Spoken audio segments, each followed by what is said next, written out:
Hai phút à? Ông nghĩ đây à? Ông nghĩ đây à? Cho anh em làm sao con bấm mèo gái? Mấy cái đó quên bỏ đâu. Anh thì nó không giòn lép nhưng mà tại sao nó bấm mèo à? Đó.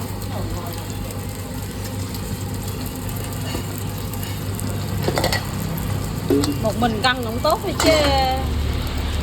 Các bạn là cái than này chân hoa nó không quá rực đấy, nó một vừa ấy.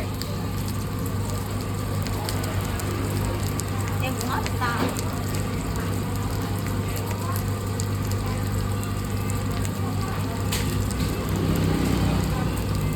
Bánh xèo tôm nhảy Mỹ Can nha cả nhà.